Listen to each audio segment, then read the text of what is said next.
Hey everybody, welcome to Ask Sergeant Bart, and today's episode has to do with kind of what's going on in the world today. Right now, as we are speaking, there is a huge pandemic going on across the world called the coronavirus. Causes the disease called COVID-19.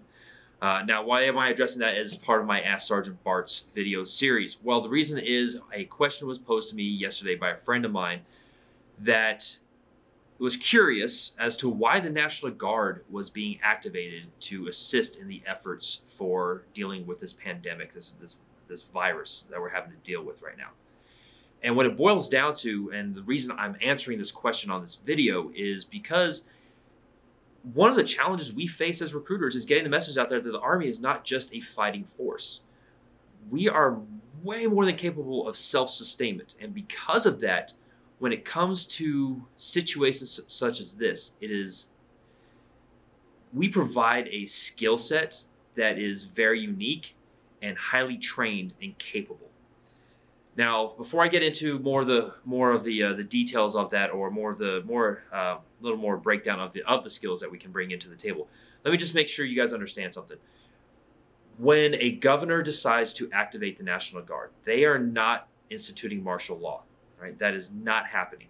For martial law to happen, there's a lot more that needs to happen. That's going to come from some pretty high sources, and there's a lot of civilian oversight that goes into effect with this. This particular case, and in most natural disaster and emergency relief actions done by the National Guard, the activation is done by the governor, and the National Guard units will fall underneath some kind of civilian purview.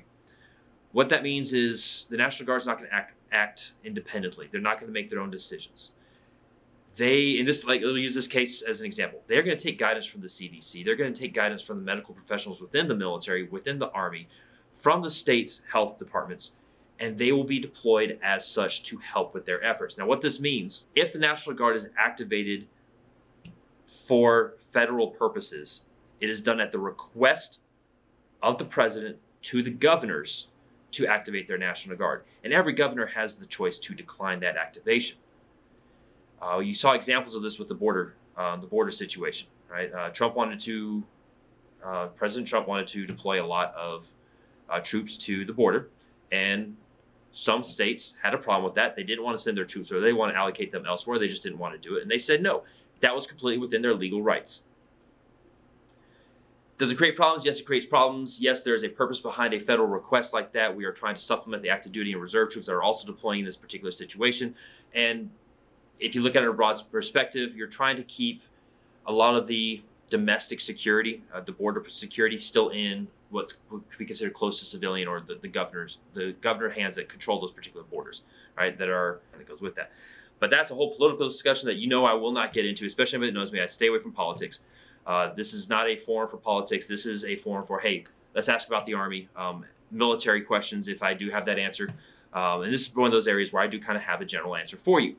Now, I won't get into operational requirements, specifics, or anything like that. But now let's get back into why the National Guard is being deployed or being mobilized for this particular effort, for this pandemic that we're dealing with. National Guard is not just a fighting force, just like the regular Army is not just a fighting force, the Army Reserve. We have specialists in logistics, in supply, in medical. Very specifically, it may be of benefit to this particular situation is we have units that are called CBRN units, Charlie Bravo Romeo November, chemical, biological, radiological, and nuclear units.